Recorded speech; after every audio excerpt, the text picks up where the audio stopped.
Prepárate para desentrañar los misterios de la mente y el espíritu en Almas en Espejo, donde cada historia se convierte en un reflejo de nuestra propia alma. Le presentamos al doctor Peter Burgos Vega.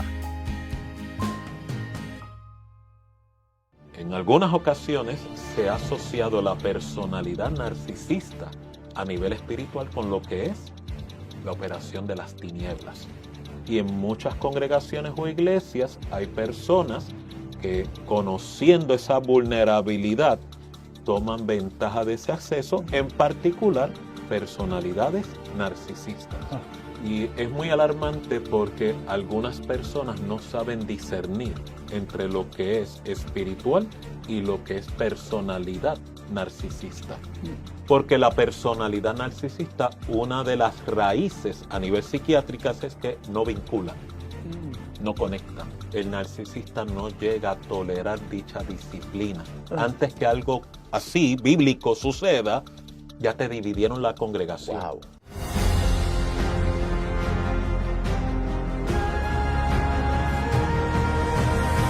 Bienvenidos a Escuela de Pescadores. Dígame si alguna vez usted se ha tropezado con una cosa que se llama narcisismo. A veces nos tropezamos con eso frente al espejo y otras veces lo vemos reflejado en otras personas. La pregunta que hoy tengo para el doctor Peter Burgos es si el narcisismo ha golpeado o no nuestras iglesias. Doctor, qué alegría tenerle. Luis, un placer volver a verte. Un gozo enorme poder compartir en Escuela de Pescadores y que podamos hablar de estos temas tan interesantes. Yo no sé si el tema del narcisismo de repente sea antipático a alguna gente, pero comencemos por definir un poquito eso. Sí, narcisismo es lo que se llama un trastorno de personalidad. Es lo que en círculos clínicos se le llama un eje número 2. Eje número 2. Lo cual significa Voy a escribir eje número 2. Lo cual significa, ¿verdad?, que la persona experimenta un trastorno a nivel del funcionamiento de la personalidad, que es muy diferente a un eje número 1. Eje número 1 está más relacionado con trastornos afectivos, del ánimo, el pensamiento. Pero un eje 2 tiene mucho que ver con un trastorno, una disfunción a nivel de la personalidad, a nivel de cómo la persona maneja conflictos, interactúa con el medio ambiente, maneja relaciones. Tomando eso de premisa, el narcisista o la personalidad narcisista, que es como se le categoriza, vive, funciona operando bajo un egocentrismo. La persona está centrada en sí misma. Y por lo tanto, en las relaciones o cómo maneja su medio ambiente, tiene una tendencia a ser explotador de relaciones. Muchas veces tiene sentido de grandiosidad que va en total oposición a lo que es el espíritu de la cristiandad. Y en algunas ocasiones puede ser una persona de mucha controversia en los círculos eclesiásticos o religiosos.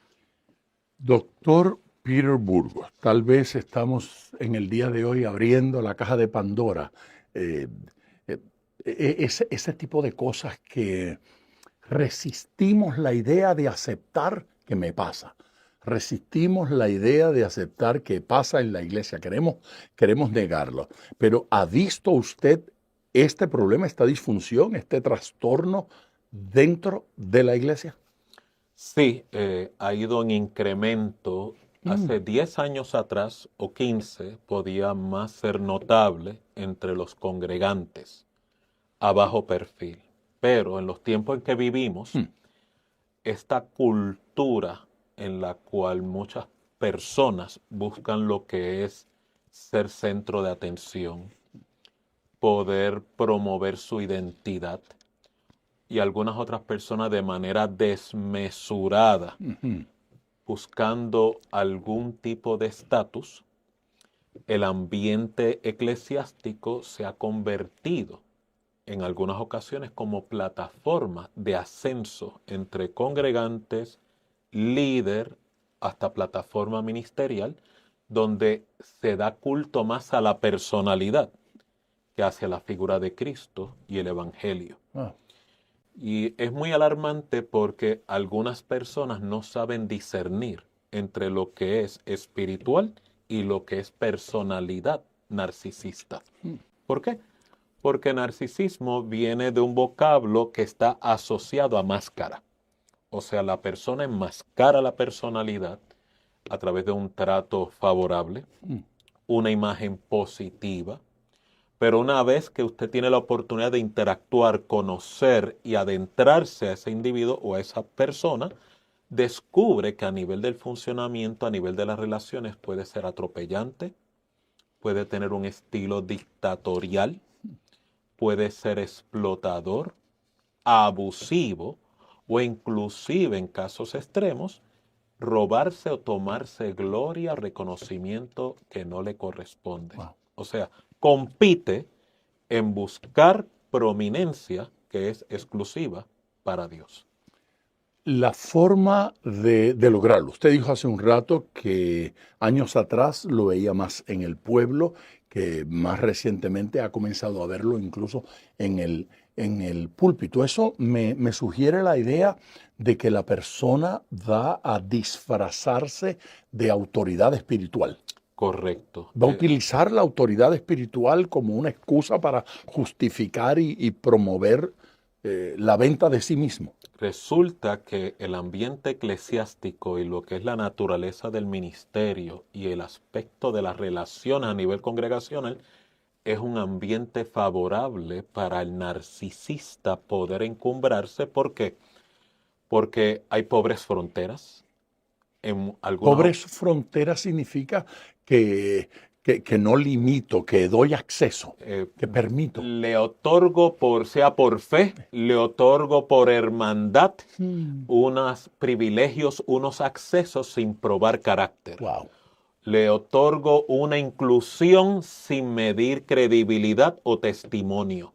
Y en muchas congregaciones o iglesias hay personas que, conociendo esa vulnerabilidad, toman ventaja de ese acceso, en particular personalidades narcisistas. ¿Y cómo pruebo carácter? ¿Cómo le decimos a la iglesia, al pueblo, no permitas que cualquiera se convierta en una autoridad en tu vida?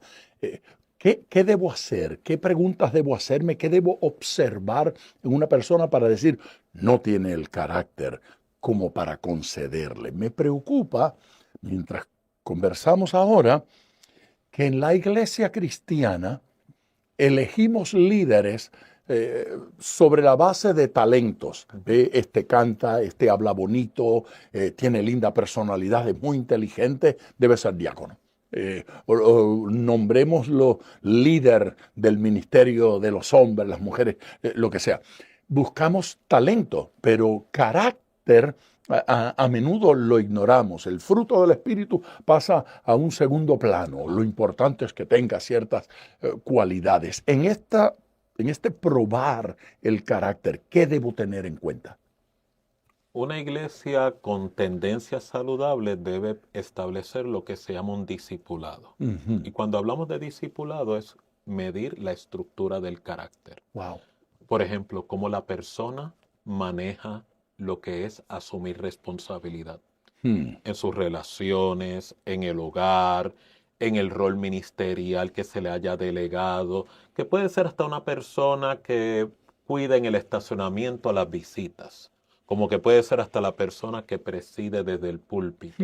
Siempre yo voy a tener la oportunidad en esos roles de manejar el episodio que se llama conflicto. En el estacionamiento puede llegar personas con controversias, cargas, situaciones, en la manera como yo respondo a ese estresor, en la forma que yo respondo a esa demanda, da testimonio de mi carácter. Pero no queda únicamente ahí. Es cómo yo respondo a la oportunidad de corrección. Porque yo puedo cometer errores. Sin duda. Yo puedo ser áspero en el trato, sea por estresores que yo sufro o estresores que me genera la situación. Eso no es criterio suficiente. El criterio determinante es cómo yo respondo a la oportunidad de corregir. Si en la oportunidad de corregir, de revisar mi respuesta, me justifico, no asumo responsabilidad o adjudico culpa, por ejemplo, eso es testimonio de que mi carácter no tiene templanza, estoy muy frágil internamente. En el caso del narcisista se le añade lo que se llama otra capa adicional, que es no solamente me excluyo de responsabilidad, sino que me justifico. Eso es característico en el caso del narcisista. Correcto, porque ellos tienen un afán extraordinario en cuidar imagen. Cuando en realidad, en el modelo de Cristo, cuando yo cultivo mi testimonio, cuando yo cultivo el hombre interior, ya mi identidad, mi imagen, si lo podemos categorizar de esa manera, ya está preservada. El narcisista opera todo lo opuesto. La imagen es primero. La apariencia de piedad que Pablo advierte en Timoteo sobre los hombres de los últimos días. El carácter de los hombres de los últimos días es testimonio eficaz de lo que es el avivamiento de la personalidad narcisista en nuestras congregaciones. Cuando yo era niño en la iglesia, yo me crié en la iglesia, mi pastor contaba la historia de un hombre y él lo explicaba de esta manera. Decía, ese señor cuando testificaba, cuando oraba o si tenía que hacer un anuncio, primero leía su resumen. A Dios, a la iglesia, a quien fuera. Yo que he hecho, yo que fui, yo que hice. Es decir, estaba intentando convencer a Dios que Él era tan santo que Dios le debía conceder sus peticiones. Mientras lo escucho hablar a usted, recuerdo a ese señor y digo, mi pastor conocía a los narcisistas y sabía identificarlos muy bien. Esas cualidades están allí. ¿Se convierten en instrumentos, en agentes de división en la iglesia estos personajes? Sí, ¿tienen esa tendencia? Sí, hay una gran propensión según la personalidad narcisista, pues esto aplica tanto a hombre como a mujer, de que según van ascendiendo en las escalinatas ministeriales, esa tendencia a dominar, a controlar, a buscar protagonismo se agudiza más. Si en esa búsqueda afanosa, ¿verdad? Podemos categorizarlo así, de reconocimiento es necesario dividir una congregación, restarle credibilidad al liderato, o en alguna manera desprestigiar la estructura eclesiástica existente, ellos no van a medir reparo tratando de lograr dividir el funcionamiento de la congregación para poder entonces alcanzar ese protagonismo como héroes de la moral, aunque son en la intención y motivación es muy moral, y poder entonces en muchas ocasiones arrastrar con ellos a los débiles en la fe o aquellas personas que también están necesitadas de reconocimiento, que es una característica muy particular de la persona narcisista.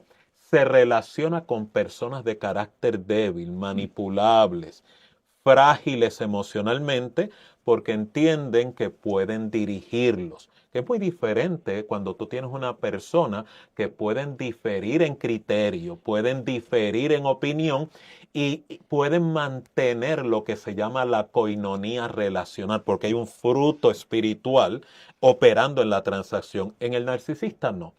En la personalidad narcisista se siente amenazada a personas con criterio.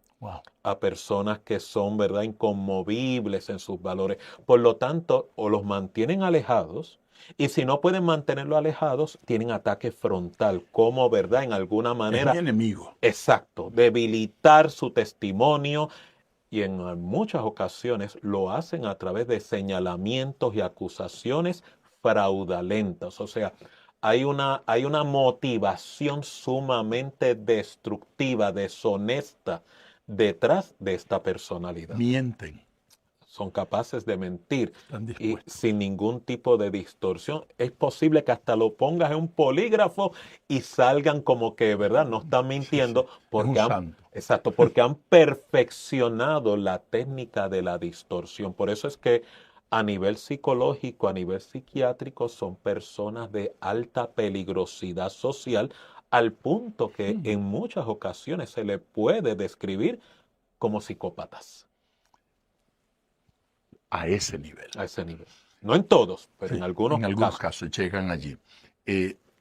Si en el, digamos, en el caso de un miembro de la iglesia esto es peligroso, y hablamos de división y de atacar, ¿qué sucede cuando esa figura y esa condición sube al púlpito? Y ahora es nuestro predicador, nuestro pastor, nuestro evangelista o el que hace el programa radial, televisivo, redes sociales. ¿Qué sucede cuando ya ocupa un lugar de tanta influencia? ¿Cuán peligroso para la iglesia local es tener figuras con esas cualidades, con esas características? Si te das cuenta, Cristo hizo una mención muy particular y es el que busca su propia gloria Wow. de sí mismo. Él habla. Así que una persona con esta controversia en el alma tiene esta tendencia a que sin darse cuenta habla mucho acerca de sí mismo, no acerca de aquel que se supone que representemos y nos envíe. Lo cual significa una personalidad narcisista puede encumbrarse en el ministerio, en el púlpito, e inclusive presumir un llamado, presumir una revelación, presumir un don que en realidad no tiene nada que ver con Dios. En algunas ocasiones se ha asociado la personalidad narcisista a nivel espiritual con lo que es la operación de las tinieblas. ¿Por qué? Por el grado de maldad, el grado de depravación. Es como un autor, escritor cristiano llamado Derek Prince lo conceptualizaba. El mal no es una acción, es una persona. Pues tú puedes encontrar entonces en la personalidad narcisista esta tendencia de ser promotores del mal. Y por eso es tan importante crear fronteras de protección dentro de las iglesias. ¿Esta gente lo sabe? ¿El narcisista sabe que es narcisista? Lo resiste, algunas veces lo encuentran como amenazante. ¿Por qué? Porque nuevamente, como mencioné, dentro del trastorno, una de las mayores amenazas es quedar descubierto, porque le remueve lo que es la habilidad para manipular y controlar. Y segundo, esto también amenaza la imagen que quieren proyectar, imagen de piedad, como Pablo lo conceptualiza en la carta paulina de Timoteo, Qué peligro, Burgos, socialmente y relacionalmente. en todos los aspectos. No solamente en el eclesiástico, tú vas a ver que muchos de estos trastornos de personalidad se alojan en la política, en la medicina, en el gobierno, en el mundo eclesiástico, en la farándula. ¿Por qué? Porque todos los van dirigidos a proyectar una imagen. ¿Para qué yo necesito precisamente un consultar de imagen, ¿verdad? Si no es para reparar un problema de identidad. Así mismo es la personalidad narcisista. ¿Cómo establecemos la diferencia entre narcisismo y genuina, sana autoridad espiritual? Porque alguien va a decir, bueno, ahí están todos los líderes en la Biblia, esos líderes maravillosos. Ahí está David proyectándose, es rey. Allí está Moisés frente al pueblo, guiándolo. Alguien podría decir, eso no es autoridad espiritual, ese es un narcisista, dijo el doctor Burgos. ¿Cómo establecemos la diferencia? La distinción entre... Perdón, Si no te ocupas. es que quiero evitar que apedreen a algún pastor innecesariamente hoy. A eso vamos, Ok. precisamente. Por ejemplo, yo puedo presentar rasgo narcisista y es muy diferente a una personalidad narcisista. Wow, ¿Cuál es la distinción? necesito saber eso. La personalidad narcisista es la persona incorregible a nivel nuclear, que significa en el funcionamiento, o sea, la percepción, la interacción, manejo de conflicto, institucionalizó el egocentrismo. O sea, yo primero, yo segundo, yo tercero. Una personalidad narcisista ni tan siquiera puede mantener una estructura familiar ni conyugal funcional. Tiene la tendencia a perder las relaciones, aún con los hijos. Se caracteriza por eso, o sea que el divorcio anda presente a la vuelta de la esquina. 2, 3, 4 divorcios, múltiple historial de relaciones rotas, múltiple historial de relaciones parentofiliales rotas, malogradas, dañadas. ¿Por qué? Porque la personalidad narcisista, una de las raíces a nivel psiquiátrico es que no vinculan, no conectan. El trastorno narcisista viene desde la niñez. Muchas veces viene como consecuencia de experiencias de rechazo. Y cuando yo sufro una herida de rechazo, hay diferentes formas como el sufriente responde. En el caso del narcisista, es una respuesta compensatoria, que es la grandiosidad. Por eso, psiquiátricamente hablando, un narcisista es una persona sumamente insegura. Escudando esa inseguridad en una máscara social, ¿verdad?, de prominencia. Rasgo narcisista significa que yo muestro en mi interacción, en mis intervenciones, un grado de egoísmo, pero lo puedo corregir remitiendo, asumiendo responsabilidad, restituyendo. Estas respuestas reparatorias no son comunes en el narcisista, o más bien corrijo, están ausentes en la personalidad narcisista. Inclusive, en una época, o en esta época actual, podemos hasta crearlo por escalas. Muchos de los errores que tú ves en líderes de la Biblia tienen más asociado que ver con inmadurez emocional, ausencia de destrezas en el manejo de conflictos. No raya tanto un narcisismo. Y si rayara en rasgo narcisista, tú ves que el hombre de Dios o la mujer de Dios tiene la suficiente madurez, por no decir humildad o mansedumbre, de corregir, admitir, reconocer el error y remitirlo, cambiando la personalidad, cambiando la respuesta. El narcisista no recurre a estos cambios en la conducta. Esto está fuerte, pero vamos a seguir con el tema.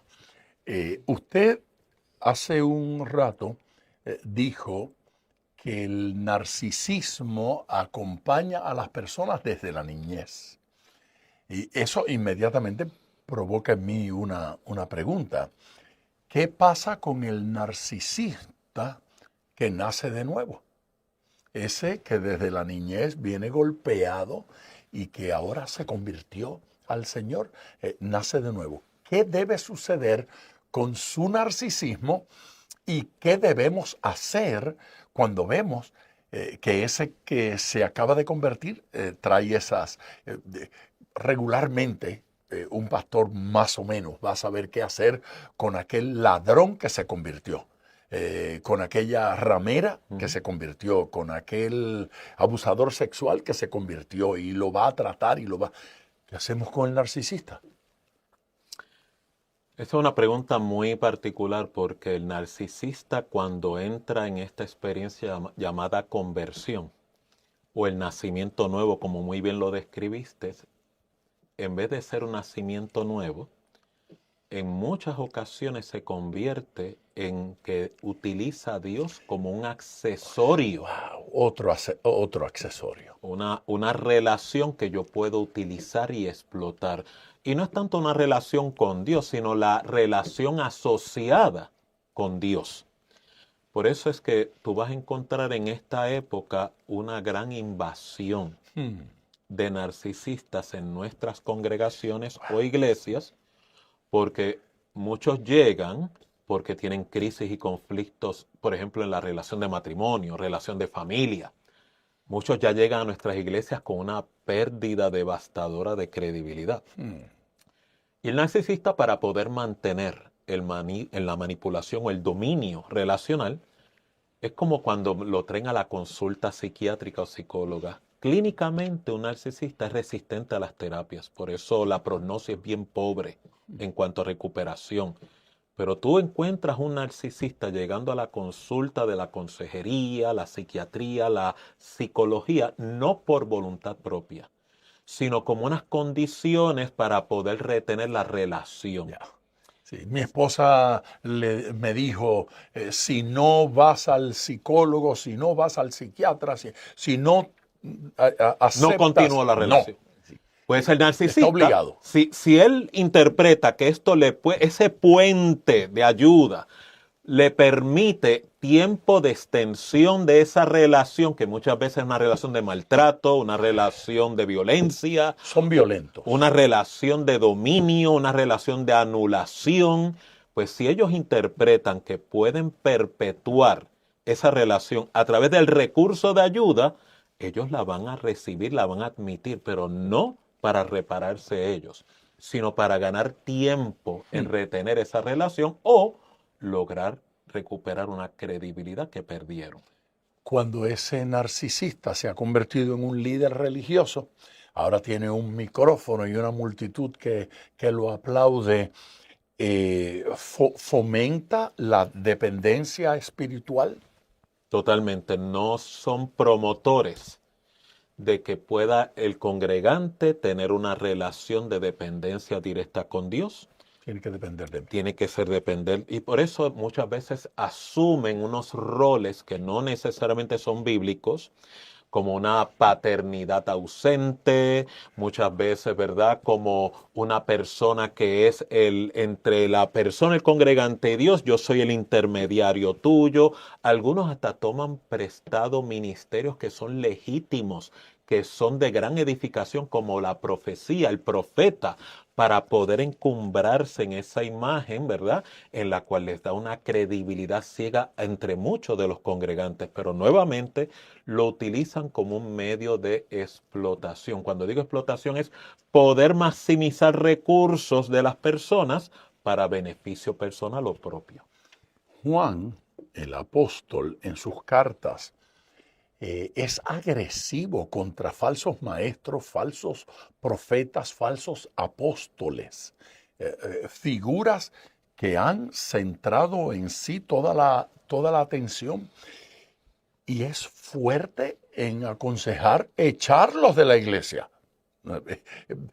Ni Pablo ni Juan, Pedro tampoco, no parecen ser muy tiernos a la hora de decir: quítenlos del púlpito, sáquenlos de allí.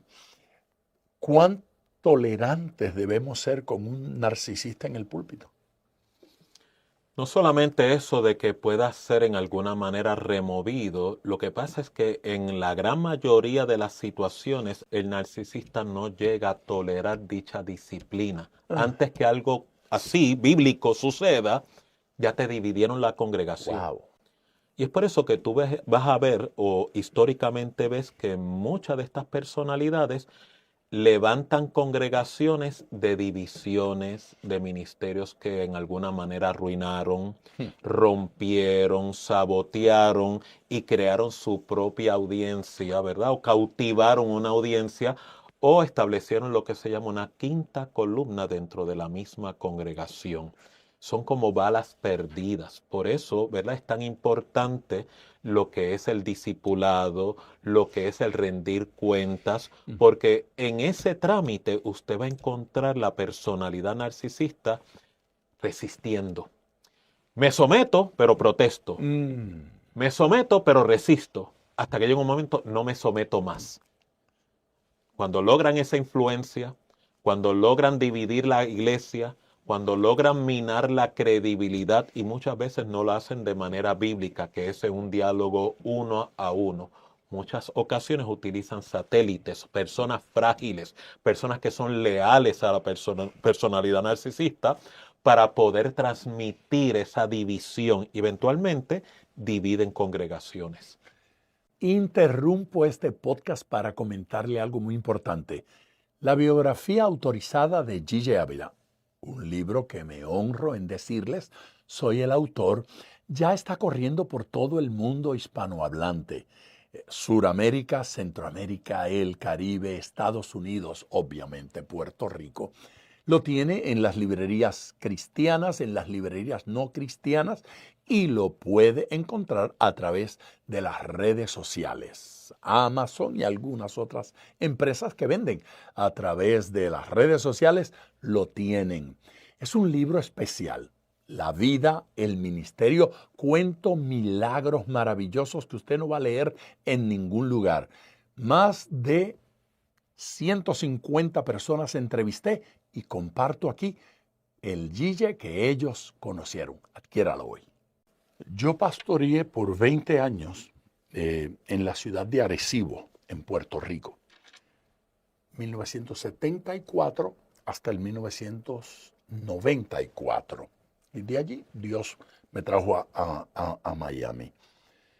Desde mi llegada a esa ciudad, la historia de una profetisa llamada Juana García, luego apodada Mita, que funda una religión llamada los Mitas. Esa historia estaba allí. Resulta que era de ahí, de Arecibo. Allí está su casa, su finca, el lugar. Y la iglesia, una sana y hermosa iglesia pentecostal, fue la cuna donde ella crece y eventualmente se convierte en esa quinta columna que le hace la guerra al pastor hasta dividir la iglesia. Eso parece haberse repetido a través de la historia, porque esa es la historia de José Smith, quien divide también una iglesia evangélica y nace entonces una falsa religión, los mormones. Correcto. Está presente en los falsos maestros, en los falsos apóstoles, los falsos líderes, ese narcisismo. No solamente eso, una particularidad es que dentro de esa personalidad narcisista, como no admiten corrección como parte de esa experiencia de crecimiento que demanda una humildad que yo no puedo disfrazar, la consecuencia es que la personalidad narcisista tiene la tendencia a envanecerse. Doctor, se endiosan. Correcto.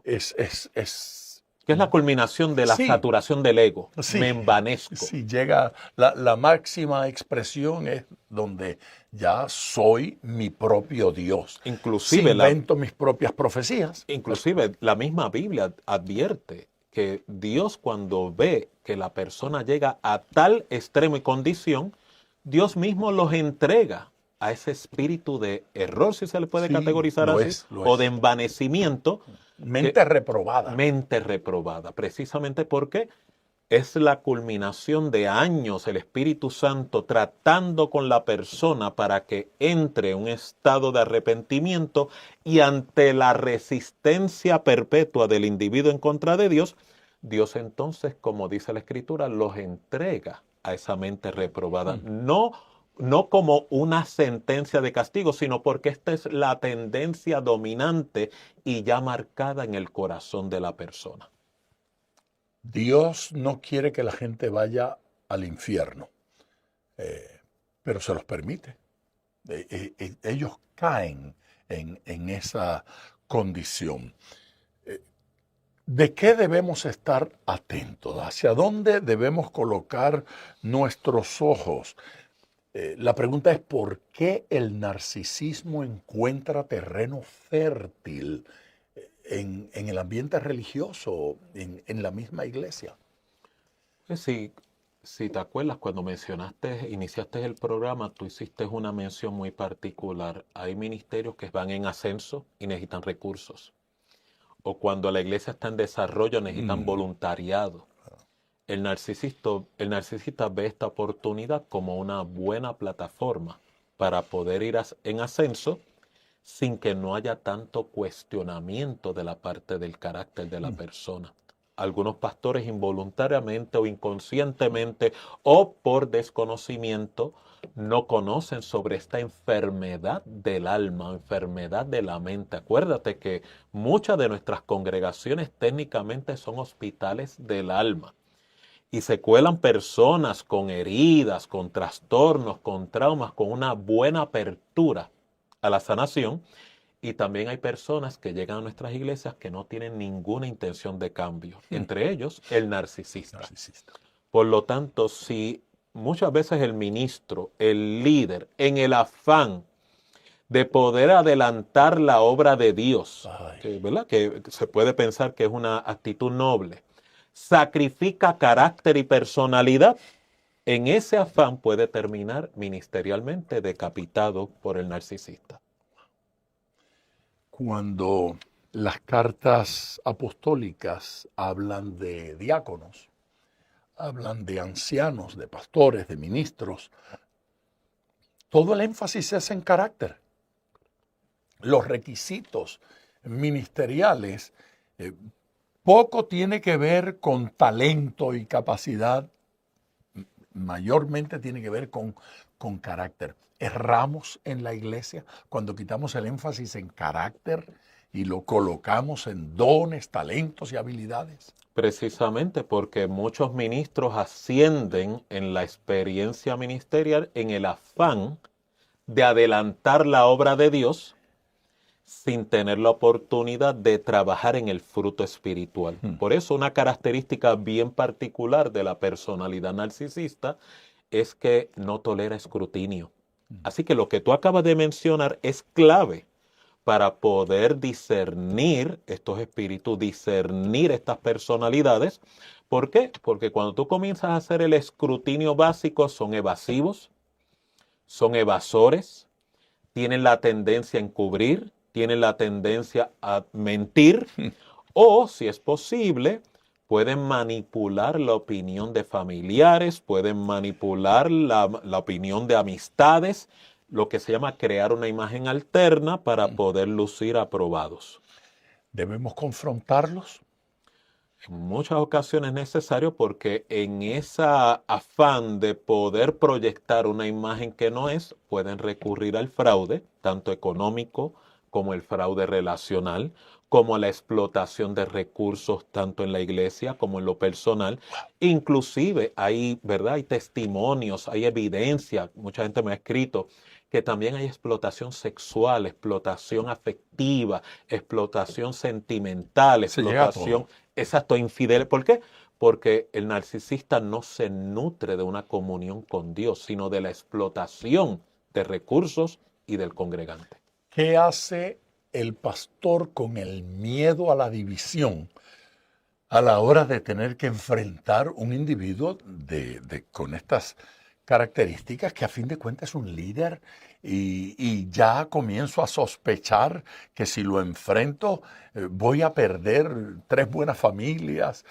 El miedo a la división nos detiene, nos limita. Es posible. Yo sugeriría, mejor es que enfrentes ese miedo a que la personalidad narcisista termine dividiendo la congregación. Destruyéndola. Por ti. Sí. Es mejor que utilices ese episodio como una oportunidad de crecimiento. ¿Por qué? Porque muchas personas pueden utilizar ese miedo de que tras bastidores te puedan arruinar tu llamado y tu ministerio. Doctor, yo puedo pasar aquí las próximas 3 horas compartiendo mis preguntas con respecto a esto. Pero no quiero terminar el programa, el podcast de hoy, sin traer tal vez la pregunta más importante de todo este programa, y es, ¿nos dejó Jesús un modelo a seguir? ¿Tenemos una referencia bíblica que describa claramente a ese líder cristiano para no caer en esto? Precisamente, si te das cuenta, por 3 años y medio Cristo fue discipulando una pequeña congregación de 12 hombres. Sí. Y si te das cuenta y descubres una particularidad, es que Cristo fue moldeando y trabajando a los discípulos según la apertura que cada uno proveía. Entre los 12 hubo uno de ellos que desde el inicio de su inclusión nunca regaló apertura al cambio. Al punto que el mismo Cristo lo describió: ¿no los escogí yo a ustedes 12 y uno de ustedes es diablo? Lo que significa es, no tiene intención alguna de cambio. Y tú ves que aún Dios, dentro de ese reto particular que representó ese discípulo o ese apóstol, Dios lo utilizó en su desvío para poder adelantar su propósito. Pero si te das cuenta, Cristo trabajó con cada uno de ellos según los recursos que tenían, los recursos que no tenían y los recursos que fueron construyendo. La característica particular de los 11 versus el que se quedó fuera del crecimiento es que todos en alguna forma tuvieron apertura y reconocimiento a la necesidad de cambio. El narcisista siempre se ve completo. Por lo tanto, es la mayor venda a nivel espiritual y emocional que un individuo puede sufrir. No en balde Cristo tanto mencionó, tienen ojos y no ven, oídos no oyen. Ok, nos está diciendo que Judas era narcisista.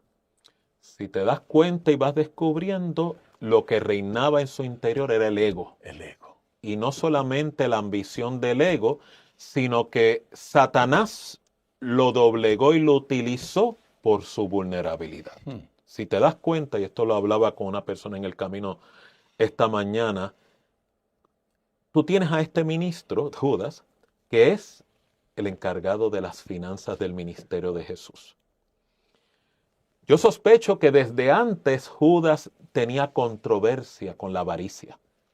Ese pecado de cual habla la Biblia, lo que tengo no me satisface, siempre me falta algo para sentirme completo y lo busco fuera de mí en vez de buscarlo en Dios y en mí.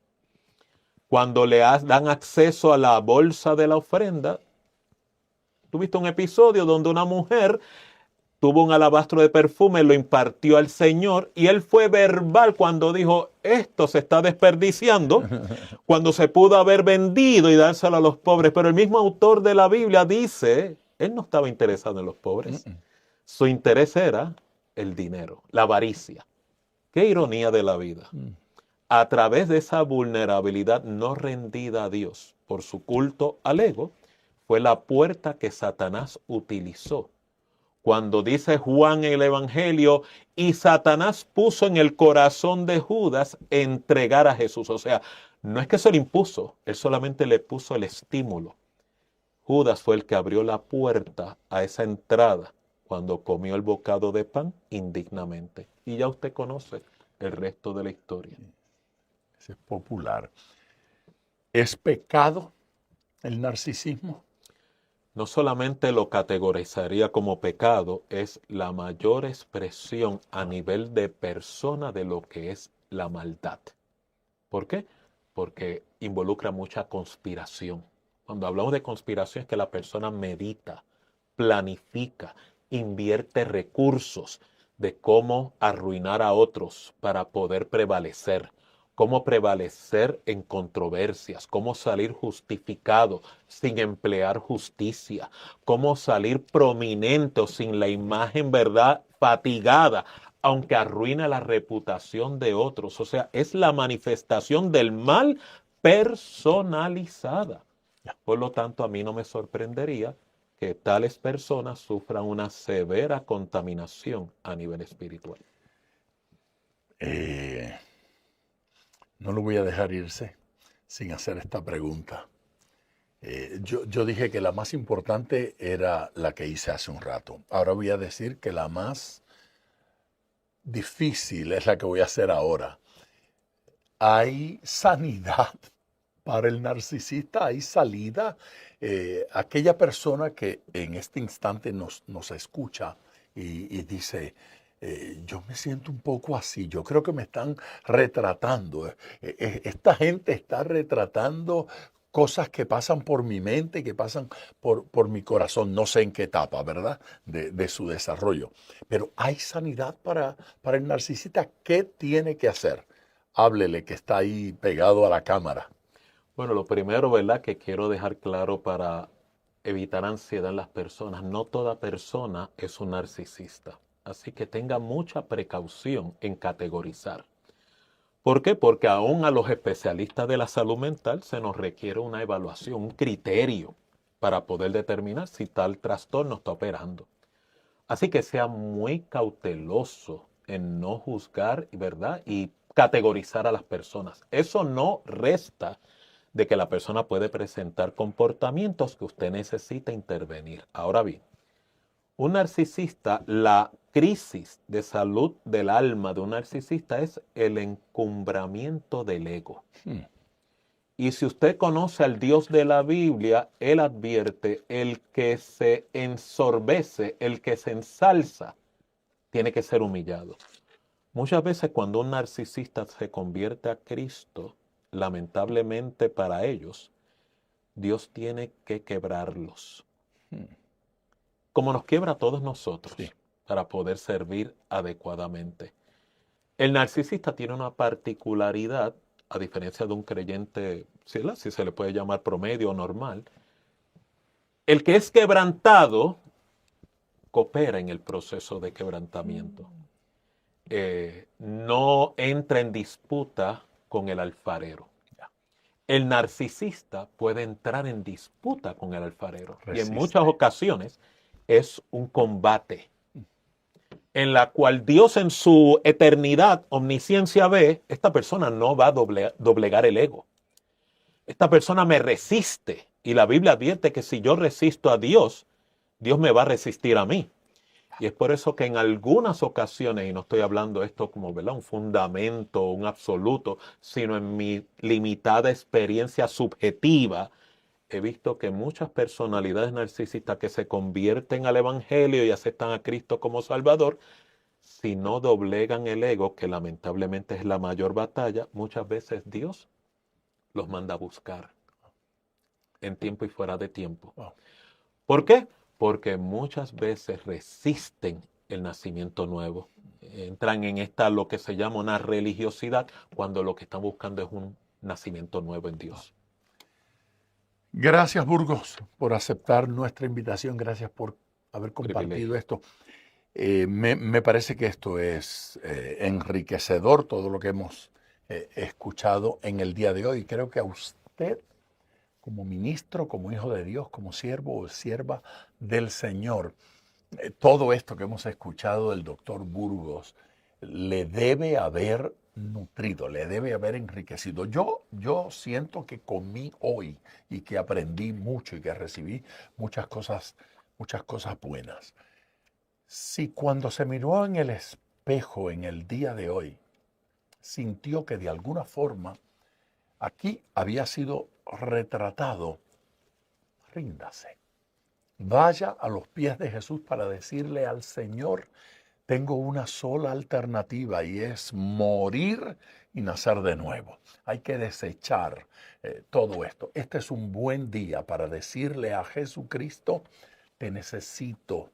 Y aunque mi ego y mi deseo quieren pelear y quieren luchar, yo quiero que mueran. Yo quiero destruirlos y yo quiero que Jesucristo renazca en mí. Dios lo va a hacer, Dios le va a ayudar, Dios le va a bendecir. Ministros, no tengan temor en confrontar aquellas cosas que se llaman pecado.